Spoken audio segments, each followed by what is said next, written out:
Bismillahirrahmanirrahim. Well, dear students, Assalamu alaikum. Hoping all of you are fine. Well, let us start our today's lecture. Our today's assignment includes some idioms from unique notes, as well as we will continue our chapter number 12 from your textbook. तो let us start our idioms. आपके बेटे आज के lesson में आज की जो assignment है उसमें इडियम शामिल होंगे। इडियम्स यानी अब ग्रामर जो है वो साइड बाय साइड साइमल्टेनियसली हम टेक्स्ट के साथ साथ जैसे जैसे वक्त मैसर होगा इसको कंप्लीट करते चले जाएंगे। आपने बी लेटर तक जो है इडियम्स मुकम्मल कर लिए हैं। आज मैंने यहाँ लिखा है इडियम्स लेटर सी और 1 to 10 इडियम्स करना है हमें नोट्स में से। तो नंबर 1 पे देखिएगा अ कास्टिंग वोट। कास्टिंग वोट होता है अ डिसाइसिव वोट, डिसाइसिव या फिर डिसाइडिंग वोट, फैसला कुन वोट को कहा जाता है जो कि जिस पे वोटिंग जो है वो फाइनल होती है। The casting vote of the chairman resulted in the victory of our candidate. यानी चेयरमैन का जो फैसला कुन वोट था वो हमारे कैंडिडेट की कामयाबी में बड़ा मुआवन साबित हुआ। ठीक है जी। Number 2 a cat and dog life. Cat and dog life क्या होता है? A life based on quarrels, a life based on quarrels, QUARRELS। Quarrels क्या होते हैं? झगड़े, यानी झगड़े पे मबनी ज़िंदगी, ऐसी ज़िंदगी जिसमें बस लड़ाई झगड़ा ही नज़र आता हो। Our neighbours are leading a cat and dog life, कि हमारे हमसाए जो हैं वो हमेशा झगड़ते ही रहते हैं, झगड़ालू ज़िंदगी बसर कर रहे हैं। नंबर 3 अ कैट्स पॉ। कैट्स पॉ का मतलब क्या? बिल्ली का पंजा? नहीं। कैट्स पॉ मीन एन एजेंट, आलाकार, किसी का आलाकार, किसी का मातहत। Find the real culprit. Culprit क्या होगा? ऑफेंडर, मुजरिम, criminal.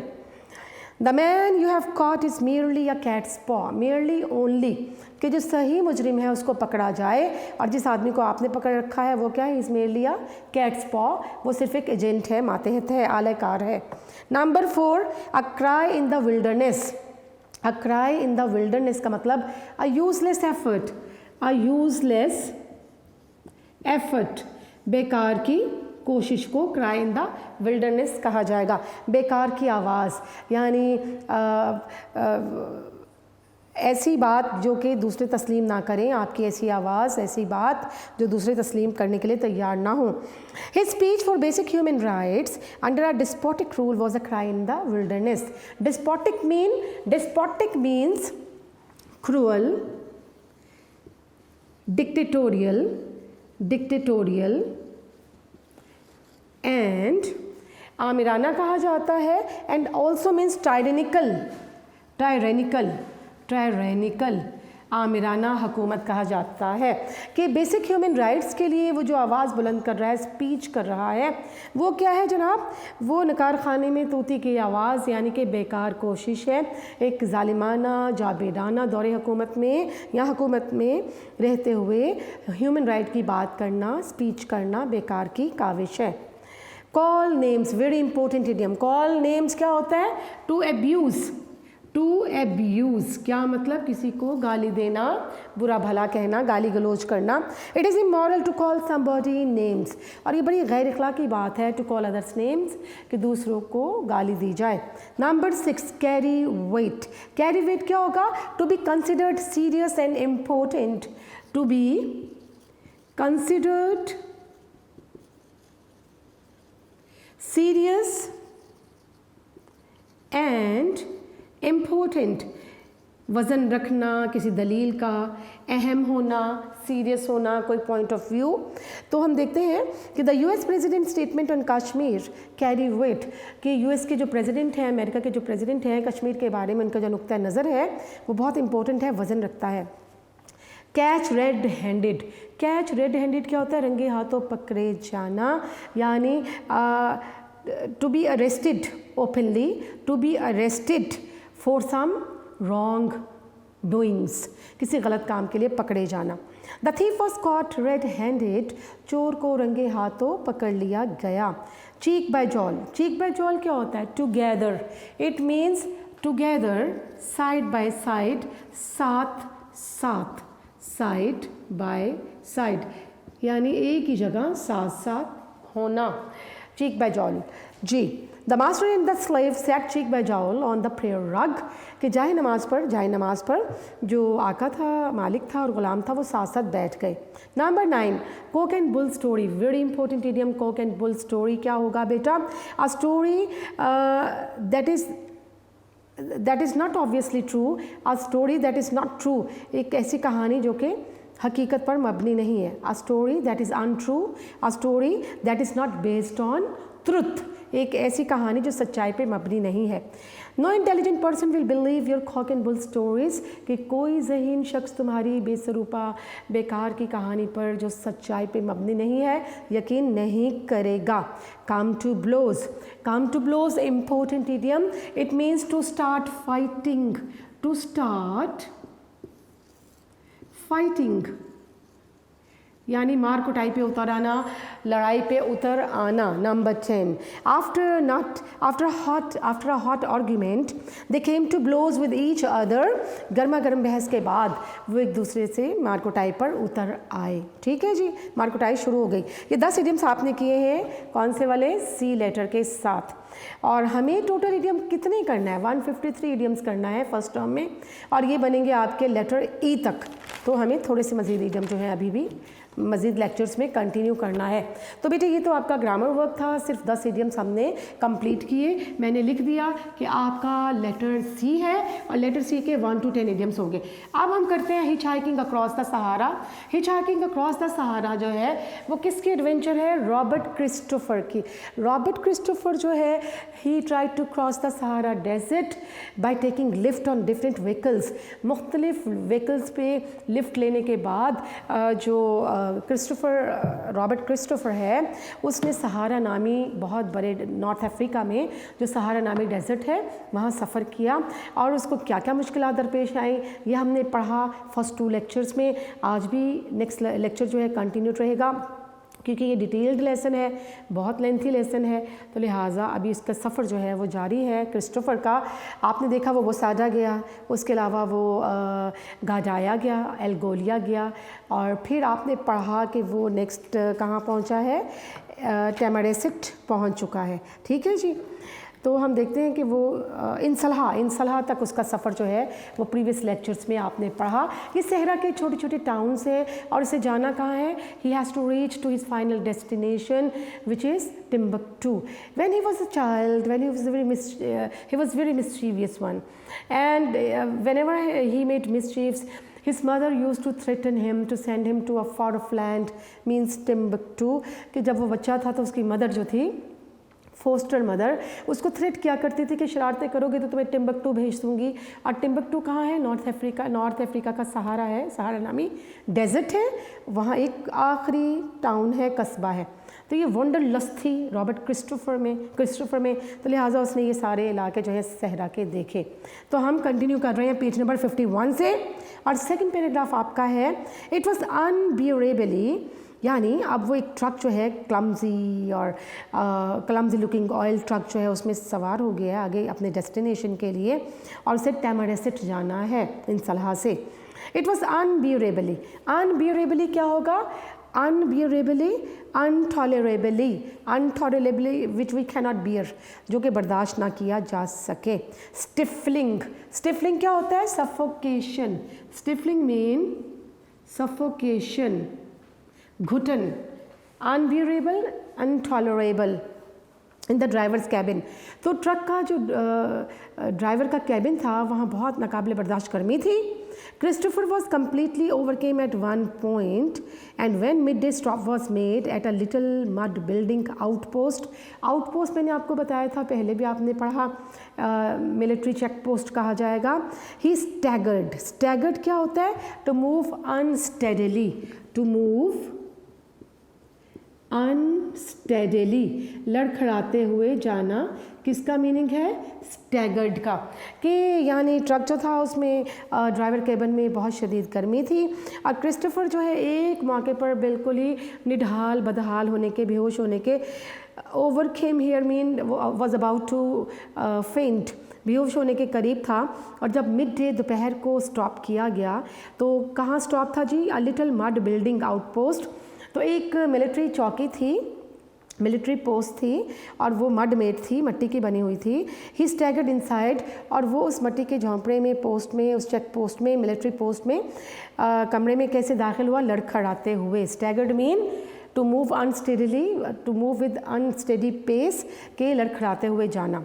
To the astonishment of the French officer quoted there, astonishment क्या होता है? अमेजमेंट, अमेजमेंट, या फिर हम इसको कहते हैं बिविल्डरमेंट, बिविल्डरमेंट। इसका मतलब क्या होगा? हैरानगी, हैरतज़दगी। और यहाँ पर नेक्स्ट वर्ड आपका है क्वार्टर्ड। क्वार्टर्ड मीन स्टेड, स्टेशनड, ठहरा हुआ।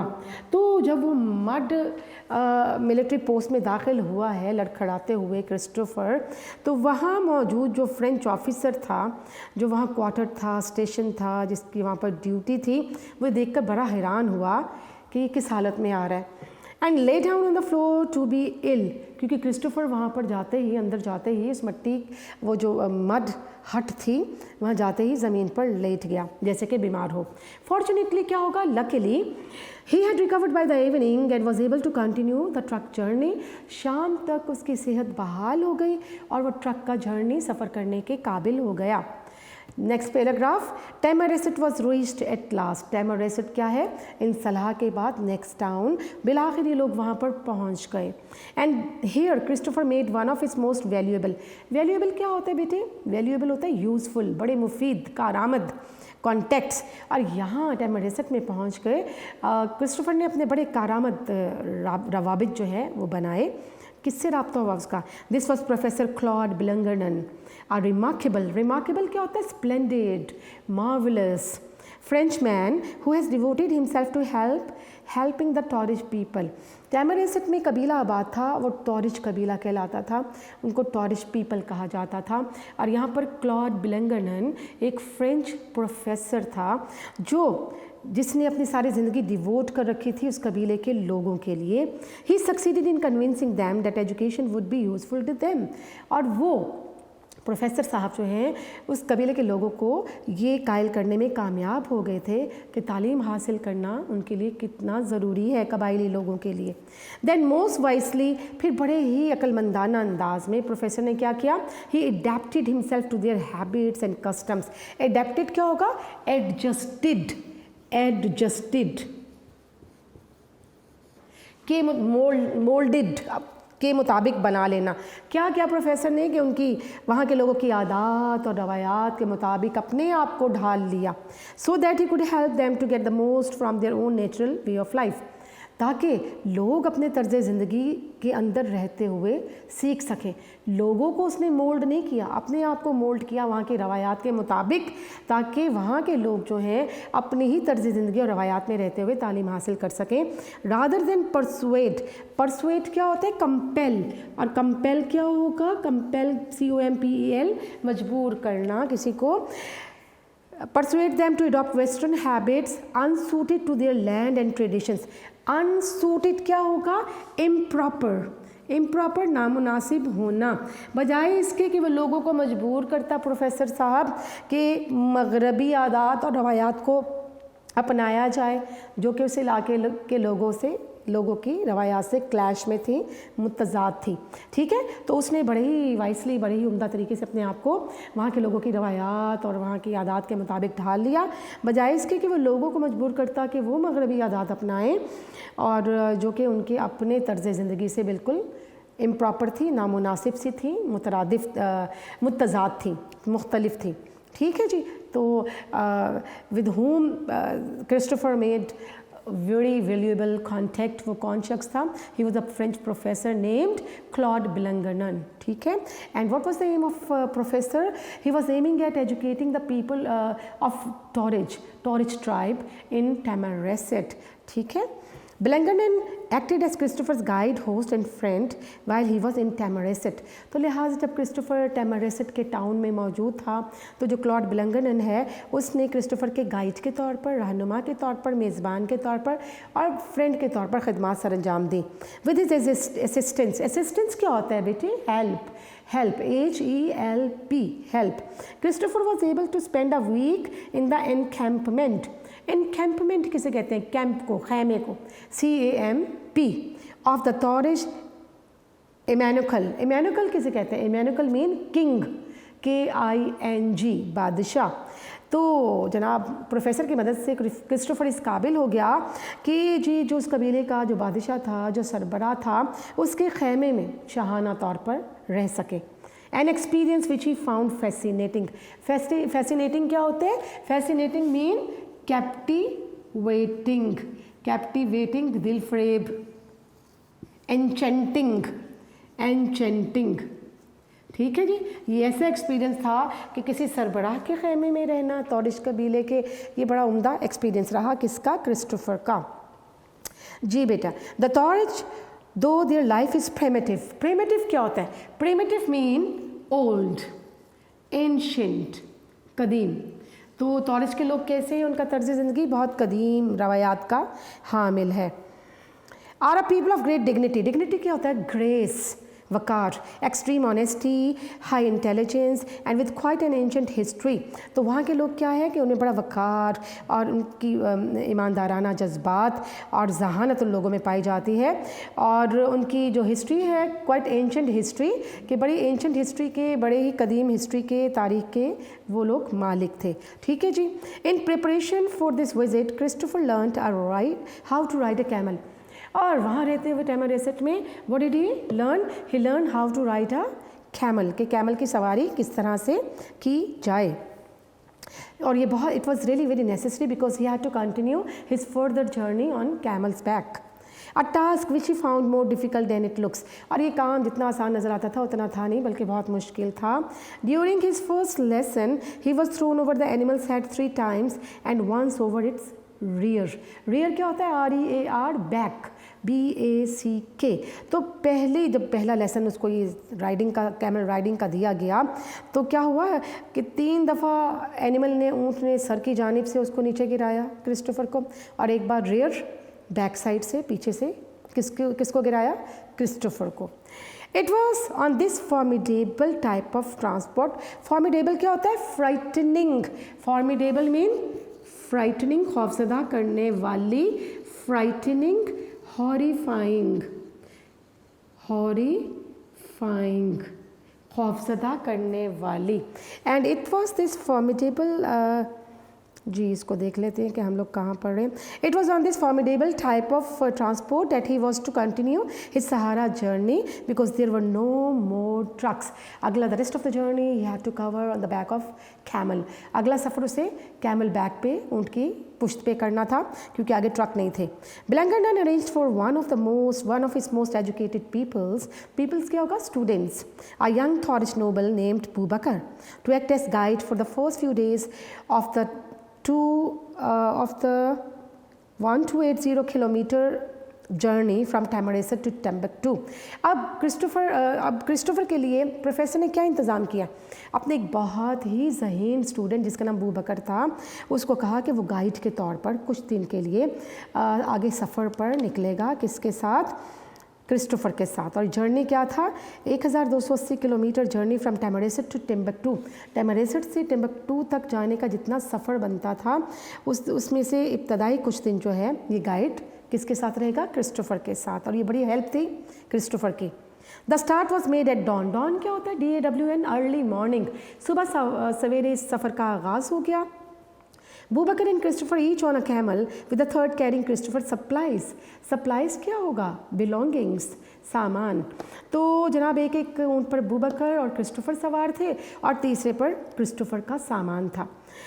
It would probably perhaps be 2 or 3 weeks before the next village was reached। तो अगले गांव तक पहुंचने में कितना टाइम लगना था? 2 to 3 weeks, 2 से 3 हफ्ते। So it was essential for him to take enough food and drink to last that time। लिहाजा बहुत ज़रूरी था क्रिस्टोफर के लिए कि इतना खाना और पानी अपने साथ रखे कि उस वक्त तक चल सके, 2-3 हफ्ते तक। Out in the burning desert there are no villages to turn to if food runs short, shortage of food। क्योंकि अगर पानी या खाना कम पड़ जाता, ख़त्म हो जाता, तो रास्ते में कोई ऐसा गांव ना था जिससे रुजू किया जा सकता। तो it was really a very tough journey from Tamanrasset to Timbuktu. जी नेक्स्ट देखिए, the most difficult and dangerous stage of the journey now had to be endured. Endured क्या होगा? बॉर्न, BORNE, बर्दाश्त किया जाना, BORNE, बॉर्न। अब सफ़र का सबसे मुश्किल तरीन मरहला बर्दाश्त किया जाना था। It began when Christopher was handed over by the leader of a big कारवां। कारवां क्या होता है? कारवां is a group of people travelling together, group of people travelling together, इसको उर्दू में क्या कहते हैं? काफ़िला। तो एक छोटे काफ़िले से, he was handed over by the leader of a big कारवां, बड़े काफ़िले से एक छोटे गिरोह के हवाले किया गया, who were willing to go to Kidal. Kidal जाने के लिए ये काफ़िला तैयार था, छोटा काफ़िला। और किडाल जो था ये टिम्बकटू से पहले आता है और टैमारेसेट के बाद आता है, यानी टैमारेसेट और टिम्बकटू के दरमियान एक जगह है, अबाउट 560 किलोमीटर्स फ्रॉम टिम्बकटू। और टिम्बकटू से इसका फासला कितना था किडाल का? तकरीबन 560 kilometre. The little party to Torres, a slave and Christopher began by setting out. Setting out क्या होता है? Starting. Starting होगा रवाना होना, to find a well which was on their route in order to replenish their water bag. Replenish क्या होता है? To refill.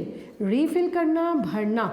तो सबसे पहले ये काफ़िला, छोटा सा काफ़िला जिसमें छोटी सी जो पार्टी थी, 2 तोरिश कबीले के अफराद थे और एक स्लेव था, एक ग़ुलाम था उनका, एक क्रिस्टोफर था। और इन्होंने सबसे पहले सफ़र का आगाज़ किया कि कुएं की तलाश की जाए। और कुआं जो है कहाँ उनको मिल रहा है? मैप के ऊपर कि किस जगह कुआं मौजूद है, वहाँ पहुँचा जाए, ताकि वहाँ से in order to replenish their water bags, ताकि अपने पानी के मशकेज़ों को भरा जा सके।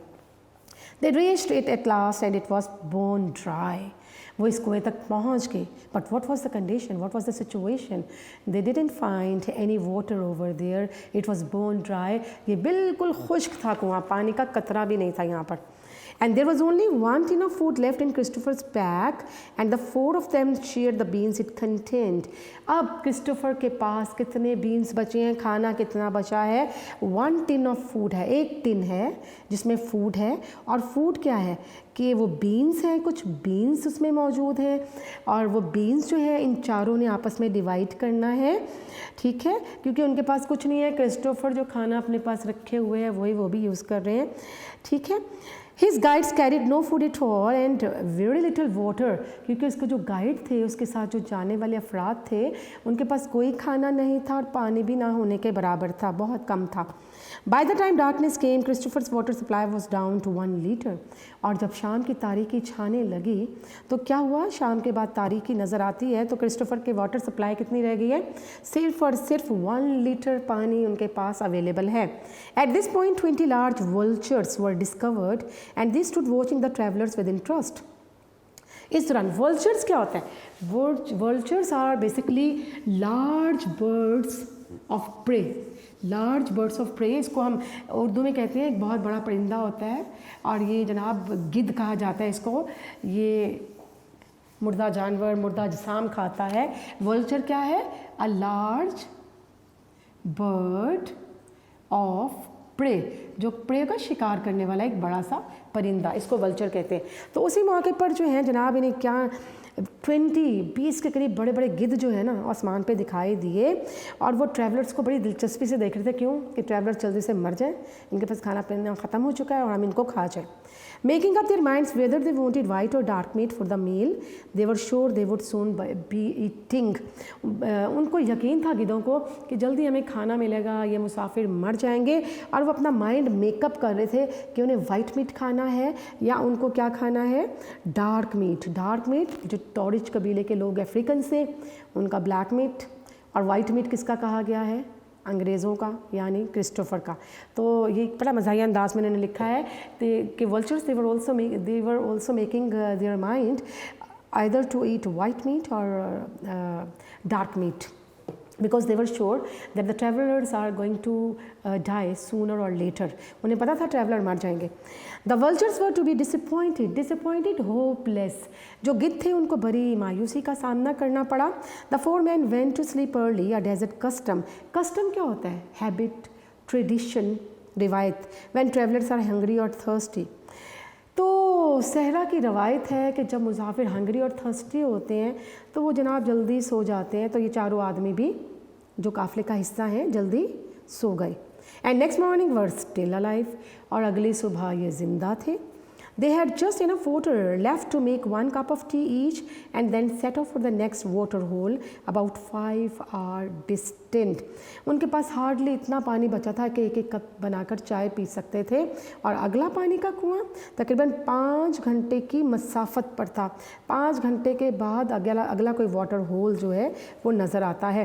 तो वाटर होल क्या होता है? A source of water, a depression of hole, मैं लिखती हूँ, अ डिप्रेशन और a hole that collects water, यानी एक गड्ढा जिसमें पानी मौजूद हो, कुआं भी कहा जा सकता है, डिप्रेशन भी होल को कहा जाता है।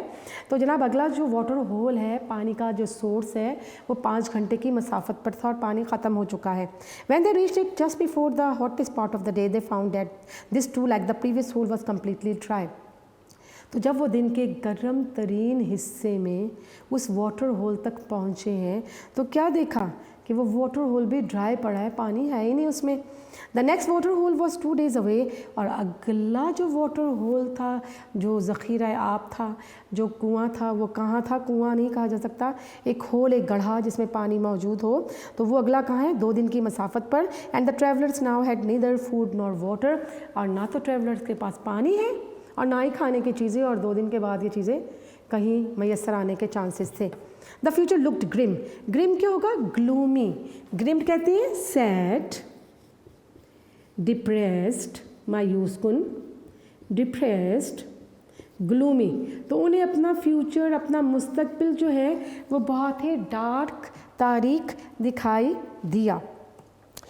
There was just 1 chance of survival. Survival क्या होता है? एग्जिस्टेंस। अब उनकी बका का, बाकी रहने के सिर्फ एक ही चांस था। 1 of the 6 camels could be killed। उनके पास 6 कैमल्स थे कि उसमें से एक को मार डाला जाए और कैमल के स्टमक में से जो पानी है उसको पीने के लिए हासिल किया जाए और उसके गोश्त को खाने के लिए हासिल किया जाए। The decision was made. फैसला कर लिया गया। Christopher being asked to pay his share of the cost to which he willingly agreed. Willingly क्या होता है? रेडिली। रेडिली होता है रजामंदी से, आमादगी जाहिर करना, रजामंद हो जाना। तो क्रिस्टोफर से कहा गया कि अगर इनमें से एक ऊँट जो है, 6 में से एक ऊँट को ज़िबा किया जाता है तो वो अपने हिस्से की कॉस्ट, कीमत अदा करेगा, जो कि उसने विलिंगली येस कहा कि ठीक है, अग्री कर गया, मुत्तफिक हो गया। Strangely enough as soon as the camel was picked for the slaughter. Slaughter क्या होगा? किलिंग। कि जैसे ही उस ऊँट को स्लॉटरिंग के लिए, किलिंग के लिए, मारने के लिए लाया गया, it seemed to know what was to happen and started screaming at the top of its voice. Scream क्या होता है? Yell, yelling, चिल्लाना, yelling। तो ऐसा लगता था कि ऊँट जो है शायद उसको पता चल गया कि मुझे ज़िबा किया जाना है, तो it started yelling at the top of its voice। इसने अपनी बड़ी ऊंची आवाज़ के साथ चीखना शुरू कर दिया। किसने? क्रिस्टोफर ने? नहीं, कैमल ने। It seemed to know what was to happen and start। Okay, ये पैराग्राफ आपका कंप्लीट हो गया। When the victim was killed, और जब इस प्रे को, इस शिकार को मारा गया, the liquid in its stomach was caught in a water bag by the slave. तो जो उनके साथ गुलाम था उसने एक वाटर बैग के अंदर, वो जो स्टमक के अंदर से लिक्विड था, ऊँट जो है वो अपने अंदर वो जो फूड और वाटर ज़ख़ीरा कर लेते हैं ना अपने हम्प में, और वो फिर कई दिन तक सहरा में पानी और खाने के बगैर रह सकता है। तो वो उस पानी को स्टमक में से निकाल कर, ग्रीनिश सा पानी था, उसको निकाल के बैग में डाला गया। It would be hard to think of a less appetising drink than the greenish fluid like thin blunt. कि वो थिन ब्लड, जो पतला खून होता है ना, उस जैसा ये सब्ज़ी माइल जो लिक्विड था, ये बहुत ही less appetising. Less appetising mean bitter, bitter, less, यहाँ पे कह सकते हैं लेस इनवाइटिंग। ये बड़ा बद जायका सा, एक ग्रीन कलर का, सब्ज़ रंग का सब्ज़ी माइल खून की तरह से थिन, पतला सा लिक्विड था, बड़ा बद जायका सा। जी, प्रोड्यूस फ्रॉम दिस सोर्स, जो इस ज़रिए से जो हासिल किया गया, पानी जो हासिल किया गया वो ग्रीनिश लिक्विड था। जी बेटा। Even the Tuareg made faces as they drank it. यहाँ तक कि तौरिच कबीले के जो लोग थे, जो 2 बंदे थे, उन्होंने भी पीते हुए इस पानी को मुंह बनाया। Christopher could not tackle it. Tackle क्या होता है? Handle, handle something, to handle, handle, tackle. तो Christopher could not tackle it, parched though he was. Parched क्या होता है? डिहाइड्रेटेड, डिहाइड्रेटेड, या फिर हम कह सकते हैं dry for want of water, for want of water, dry for want of water, कि पानी की कमी की वजह से, पानी की शदीद किल्लत की वजह से वो जो पार्च थी, उसकी टंग, क्रिस्टोफर की ज़बान जो थी वो बहुत खुश्क हो चुकी थी जी। Until he had boiled it and even then he had to hold his nose while he drank it. तो उसने क्या किया कि बहुत प्यास से ज़बान शदीद खुश्क हो चुकी हुई थी और उसने जनाब पानी को बॉयल किया और नाक पकड़ के he hold his nose and then drank it, उसने नाक पकड़ी और ये पानी ग्रीनिश पी गया। Somehow he got it down, किसी ना किस तरह इसको अंदर उतार लिया। Together with the camel's flesh, flesh क्या होता है? मीट, MEAT, गोश्त।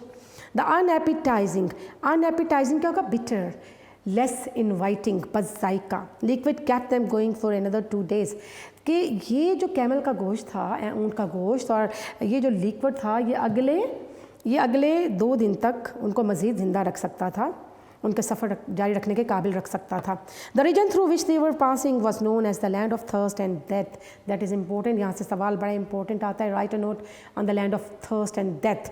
तो वो रीजन, वो इलाका जहाँ से इनको गुजरना है, उसका नाम था land of thirst and death, यानी प्यास और मौत की वादी। And the name was well chosen, और ये नाम का इंतखाब बड़ा सही किया गया था। It was an area notorious, notorious क्या होता है? इल फेमस, इल फेमस होता है बदनाम, इल फेमस बदनाम होना। ये इलाका बदनाम था जनाब किस चीज़ के लिए? For sandstorm as well as for dried up water holes, रेत के तूफ़ानों के लिए और खुश्क पानी के गढ़ों कुओं के लिए ये इलाका मशहूर था। Christopher soon experience one of them, जल्द ही इसका तजुर्बा क्रिस्टोफर को करना पड़ा।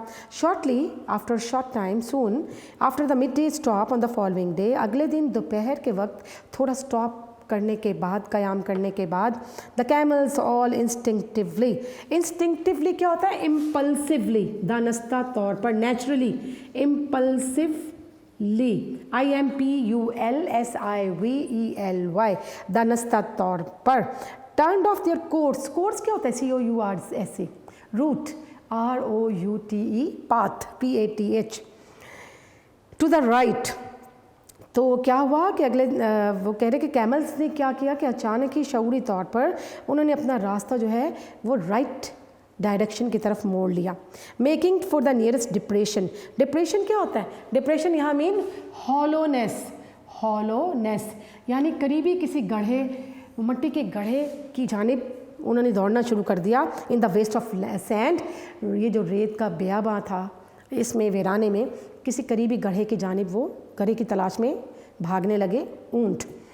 The reason presently became clear to Christopher as he gazed at the horizon, तो जैसे ही आसमान पर निगाह डाली किसने? क्रिस्टोफर ने, तो रीज़न पता चल गई कि उनके ऊँट जो हैं वो क्यों बिदक रहे हैं और क्यों तेज़ी से भागना शुरू कर दिया ऊँटों ने। इसकी रीज़न क्या है वो उसको जल्द ही आसमान पर निगाह डालने से पता चल गई। His companion, it was incredible, incredible क्या होता है बेटे? इनक्रेडिबल मीन्स अनबिलीवेबल, अनबिलीवेबल, नाकाबिले यकीन। ये बात बहुत ही नाकाबिले यकीन थी। The dunes seem to be on fire, dunes क्या होता है? माउंट्स, माउंट्स होता है रेत के टीले, कि रेत के टीले ऐसे थे कि जैसे उन पे आग लग गई हो। The peaks were melting, peaks क्या होता है? Top of the mountains, top of the mountains, top of the mounts, कि इन टीलों की जो टॉप थे, जो इनकी चोटियाँ थीं, मेल्टिंग अवे, मेल्टिंग अवे क्या होता है? डिसअपियरिंग, डिसअपियरिंग, मेल्टिंग अवे गायब होना शुरू हो गई, डिज़ोल्विंग, डिज़ोल्विंग। ठीक है जनाब, एक तूफ़ान आ रहा है रेत का, सैंड स्टॉर्म आ रहा है, इसलिए ऊँट बिदक गए हैं। And the whole horizon was changing shape, पूरा उफक जो है, आसमान जो है, उसकी शेप बदल गई थी। और जनाब वो जो चोटियाँ हैं, वो जो जहाँ जहाँ रेत के टीले थे वहाँ से मिट्टी उड़ के कहीं और टीले बनना शुरू हो चुके थे। ऐसे ही होता है ना सहरा का नक्शा, कि जब तूफ़ान आते हैं तो टीले जहाँ पहले से मौजूद हैं वो उड़ कर कहीं और टीला बनना शुरू हो जाता है और वो जगह जो है वो क्या हो जाती है? फ्लैट हो जाती है। जी बेटा, Then as it started to get dark, I heard a sound like wind blowing through the leaves of a tree.